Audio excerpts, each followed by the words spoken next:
दुसरे यांनी सांगितलं होतं अध्यक्ष महाराज की पोलीस पाटलांच्या मानधनामध्ये आम्ही वाढ करू। अध्यक्ष महाराज, आपल्या लक्षात असेल की 2019 मध्ये ज्यावेळेस फडणवीस सरकारने जेव्हा घोषणा केली आणि त्यावेळेस सांगण्यात आलं की आम्ही पोलीस पाटलाचं मानधन वाढवून दिलं।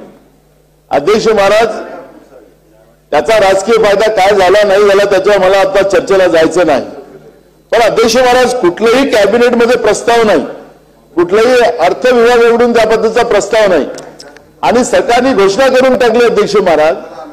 आणि त्याच्यानंतर जेव्हा आपण पाहिलं महाविकास आघाडीचं सरकार आल्यानंतर जेव्हा चित्र समोर आलं की पोलीस पाटलांसाठी कुठेही आर्थिक प्रयोजन आपण केलं नाही, मग त्यांचं मानधन जे होतं जे रेग्युलर मिळत होतं तेही बंद झालं। तसंच ते कोतवालांमध्ये झालं, तसंच त्या शिक्षकांच्या मध्ये झालं, तसंच अंगणवाडीच्या याच्यामध्ये झालं। आणि मग अर्थसंकल्प जो आपला येतो, या कॅबिनेटमध्ये जे निर्णय होतात त्या अर्थसंकल्पाला आणि कॅबिनेटच्या आपल्या निर्णयाबद्दलचा अविश्वास जनतेमध्ये निर्माण झाला तर खऱ्या अर्थाने लोकशाहीवरच अविश्वास निर्माण होईल। आणि म्हणून आता या बजेटमध्ये पोलीस पाटलांचं मानधन कसं वाढवलं जाईल त्या पद्धतीची भूमिका सुद्धा स्पष्ट केली पाहिजे। या पद्धतीची भूमिका आमची या ठिकाणी आहे अध्यक्ष महाराज।